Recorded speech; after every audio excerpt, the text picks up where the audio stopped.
ভাৰত চৰকাৰে এটা আমাক বিশেষ নিৰ্দেশ দিছে যেটো আপোনালোকৰ মাজেৰে আমি পপুলাৰ হোৱাটো বিচাৰিছো প্ৰত্যেক মাহত অসমলৈ চাউল আহে ৰাইচ আহে যাৰ থ্ৰদি আমি ৰেচনৰ দোকানৰ থ্ৰদি আমি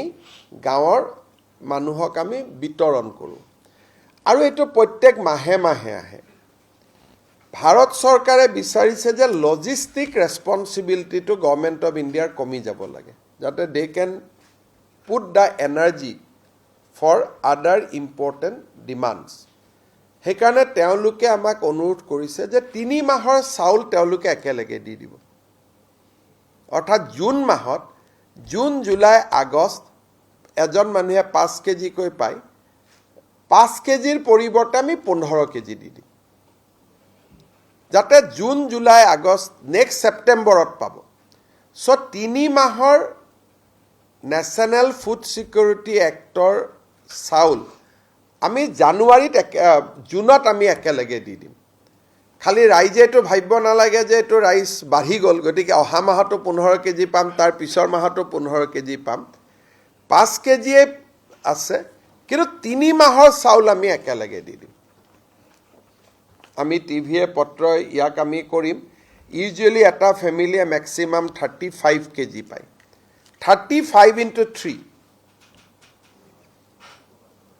112 105 হ'ব না সো 105 কেজি আমি দি দিলু সবে 35 নাপায় যাৰ পৰিয়ালৰ সংখ্যা কম কিন্তু 5 into 7 ম্যাক্সিমাম 35 পায় কোনবাই 15 পায় কোনবাই 20 পায় জুনে যিমান পায় তাৰ আমি 3 times দি দিম যাতে কোনো ধৰণৰ ভাৰত চৰকাৰৰ লজিষ্টিক প্ৰেছাৰটো যাতে কমি যায় কাৰণ ট্ৰাক বিলাক যদি অসমত আহি থাকে যুদ্ধ ক্ষেত্ৰত যাব নোৱাৰিব হেকাৰণে এবাৰতে যদি আমি 3 মাহৰ চাউল লৈ লওঁ তেতিয়াহলে গুটেই লজিষ্টিক ৰেলত চাউলৰ কাৰণে মালবাহী ৰেল আহিব লাগে এটা ৰেলত আমি আৰ্মিৰ মুভমেন্ট লাগিব গতিকে যদি মালবাহী ট্ৰেইন 3 বাৰ আহাতকৈ এবাৰ আহিলে দুবাৰ ফ্ৰী হৈ যাব সো একাৰণে লজিষ্টিক প্ৰেছাৰৰ পৰা ফ্ৰী কৰি দিবৰ কাৰণে আমি 3 মাহৰ চাউল জুন মাহত একেলগে দিম এটো অসম বুলি নহয় সকলো ৰাজ্যৰ কাৰণে এটো এছওপি হৈছে আৰু অসমৰ ৰাজ্যক মই বিশেষকৈ কথাখিনি অলপমান জনাই ৰাখিব খুজিছো